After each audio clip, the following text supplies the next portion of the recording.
guys, it's Megan, and today I'm going to be doing a spoiler-free book review for you guys on Geekerella by Ashley Poston.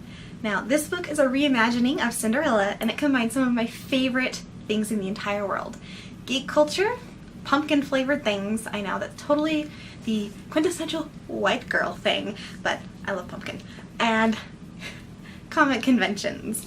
So this was just a fun, quick read, and I want to tell you all about it. Elle Whittemore is a geek. A second-generation geek, in fact, and she is proud of that fact. She is the daughter of one of the founders of a comic convention dedicated to everything the nerd's heart could desire. Unfortunately, as with all Cinderella tales, the father dies. So sad. And before he died, he remarried to a horrible monster, and she already had 2 kids that were just awful.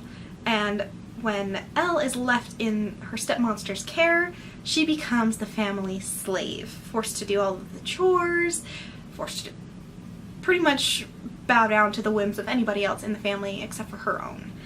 And her entire life has been dictated by this woman who hates everything that her father loved. So it's really hard for Elle growing up to have to deal with this. But one of Elle's escapes is watching reruns of Starfield. And when the news breaks that her favorite show is being rebooted as a movie franchise, she is so anxious to find out everything about it. When news of the casting breaks, Elle is furious to discover that her favorite character is going to be played by a soap opera heartthrob. Totally has no belief in him and writes a scathing blog post about it. Well, her blog post goes viral, and she's suddenly in a limelight that she didn't anticipate. All Elle wants to do is to escape to LA to become a screenwriter, and when she finds out that the first prize winner for the cosplay contest at the convention her father started is 2 tickets to LA, she starts squirreling away her money and working on her cosplay, hoping to win and get out of her small town. Darian Freeman, on the other hand, can't believe his luck at being cast as the prince. He is so excited. This has been his favorite show forever, and he is so enthusiastic about it. But everywhere he looks, people are doubting him. They expect him to fail before he even has the chance to try. He just really wants to do the role justice, and he unfortunately ends up being scheduled to go to a comic convention. Well, he tries to back out of it, so he texts the organizer through the phone on the website. Well, it's Elle's father's old number, and she gets the text. It starts this whole back and forth relationship between the two of them through text message. They find themselves confiding in each other, talking about their hopes, their dreams, everything that they really want out of life. And everything kind of comes to a head at the convention, and he has no idea who she is, she has no idea who he is, but you know that they're going to find a way to make it interesting. So I want to really talk more about the plot because it was just so good, but I can't because it'll ruin everything if I do. And this is spoiler free, so I can't. One of the things that's kind of unique about this book is every other chapter or every other section is written from a different point of view from the 2 main characters, Darian and Elle.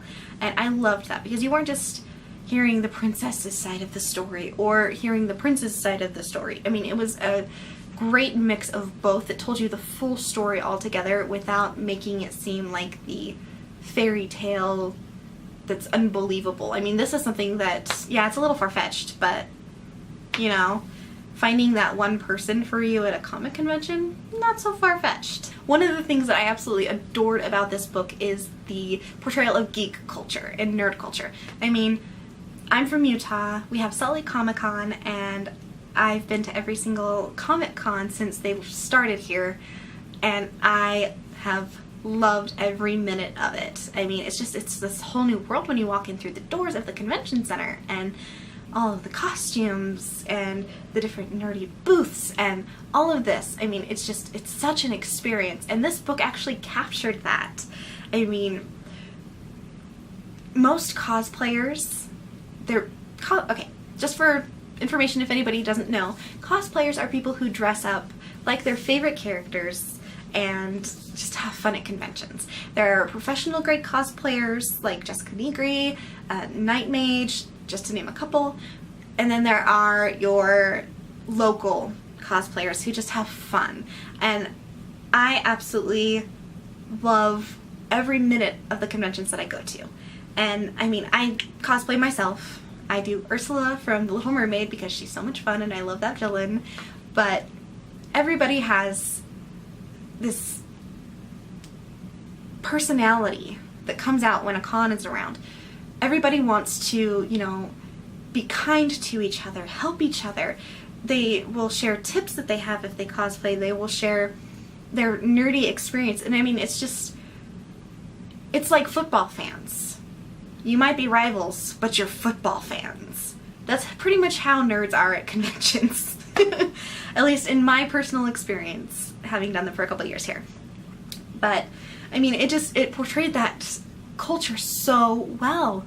I mean, the organization in this book for the convention was a little better than the ones I've been to, but this is fiction. Horrible to say, but it is. I mean, Dan and Brian are doing a great job, but yeah.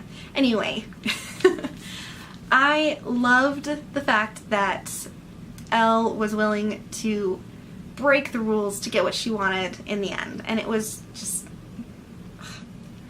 I loved that she found herself through cosplay. I mean, a lot of people do, and it's amazing. I mean, I watched my friend Teresa come out of her shell. I mean, she's normally kind of a little leery of crowds in a normal situation. She doesn't like being surrounded and pressed upon by tons of people, but when she's in costume, mostly as the Joker or Duella Dent, she just turns into this whole different person, and it's kind of amazing to watch.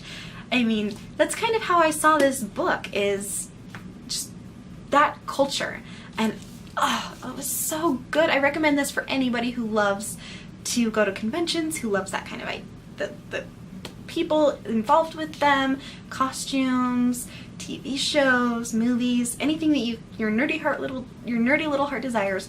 I recommend this one because it touches on everything and it's great. And I mean, who doesn't love Cinderella as a fairy tale? I mean, this one, it definitely takes her out of that, oh, woe is me, pressed upon girl, and just pushes her into being this bolder girl who's like, I'm not taking no for an answer. I'm going to do this. Even when things happen and she has her heart broken, things are destroyed, I mean, she gets herself back up and she pushes forward through it. And I think that that's such a huge thing. And she really just puts herself out there.